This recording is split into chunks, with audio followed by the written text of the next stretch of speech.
Hey, it's Thomas DeLauer with SixPackAbs.com and welcome back to Apple Cider Vinegar Challenge Week. As I told you yesterday, I'd be breaking down a lot of the science of apple cider vinegar, and then later this week, I'm giving you my two favorite recipes, a morning recipe and an evening recipe, and then Friday, I'm having some people come on that have never tried my recipes before, and they're gonna try out the apple cider vinegar cocktails that I put together. But in this video, I wanna break down science. I wanna give you some legit peer-reviewed science surrounding the world of apple cider vinegar, particularly something known as acetic acid that is in apple cider vinegar that makes it exceptionally powerful when it comes down to multiple health benefits. So without further ado, I'm gonna jump right into it, but I do wanna make sure that you're sticking with me this entire week because you're gonna learn a lot about apple cider vinegar. Okay, so first thing I wanna talk about, we have to talk about the metabolism here for a second because apple cider vinegar wouldn't be what it is today if it didn't have an effect on the metabolism. A lot of people have talked about it, even Dr. Oz has talked about this. Now, what apple cider vinegar does is it upregulates fatty acid activity in the body. What that means is it allows fatty acids, which are the broken down parts of fat that you eat, into a usable form. It causes the body to want to use them more. It upregulates the usage of them. So instead of using maybe 50% carbs and 50% fat, the body will start to use more, maybe something in the way of 60 or 70% fat versus carbohydrates. So it works really, really powerfully. Then there's something known as uncoupling protein 2.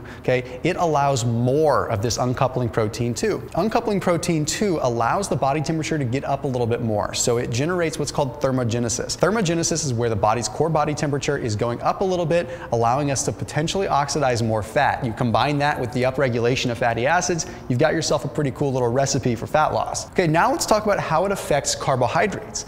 It helps with carb metabolism. It does this a number of different ways. The first thing is it reduces the glycemic response. What that means is it lowers the glycemic load of a food. So let's say, for example, you took white bread, which is a really high glycemic food, spikes your insulin, spikes your blood sugar really high. You take it with some apple cider vinegar and it takes that 99 down to like an 80, okay? Now that's just kind of a guess there, but it generally brings it down 20 or 30 points, which is pretty powerful. It reduces the overall impact of a carb. That's really cool. Okay, then we have the fact that it reduces insulin. Insulin is our absorptive hormone. It's our fat storage hormone. So when we reduce insulin, we're not storing as much in the way of fat. But it also limits glucose transporters.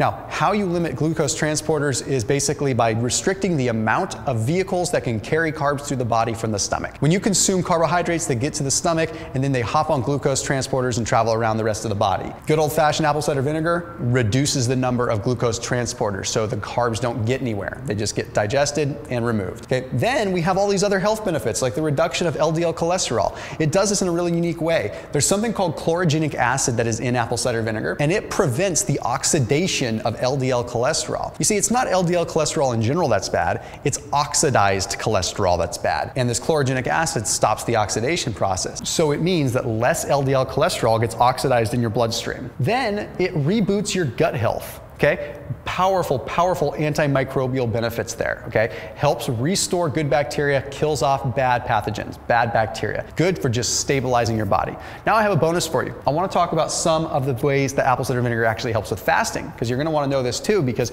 you're probably here because you know about some of my fasting stuff. Okay, it helps with fasting because it helps with mineral absorption. What this means is it allows you to absorb more of the minerals that you have stored in your body, but it also allows you to absorb more of the minerals from the food that you do eat when you are not fasting, allowing you to get through your fast easier. Lowers your fasting blood glucose, meaning you don't have rises and falls in blood sugar and you get to burning fat faster. It also helps you develop ketones faster, which means you're going to develop the utilization of body fat as a source of fuel much faster because of apple cider vinegar. And then most of all, it curbs your appetite. A little bit of apple cider vinegar in the morning helps you out a lot. It's going to make it so you can get through your fasting period without these big rises and falls in blood sugar that cause you to get hungry and then be satiated, then hungry, then satiated. It gets rid of that situation. So clearly, apple cider vinegar is scientifically proven to be a very, very powerful metabolic machine. It's going to help you do a lot of things. I want to make sure that you stick with me the rest of this week and stick with me tomorrow when I bring you a recipe that's going to blow your hair back utilizing apple cider vinegar and a couple other easy ingredients that you can get at your neighborhood store. So I will see you tomorrow as we continue Apple Cider Vinegar Challenge Week. See you then.